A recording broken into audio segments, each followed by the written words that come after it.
der Mond drückt wieder beide Augen zu. Und du magst es gern, was ich jetzt mit dir tu.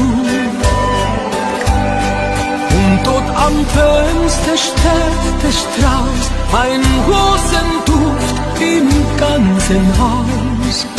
Mein Schatz, so halt ich's lebenslänglich aus.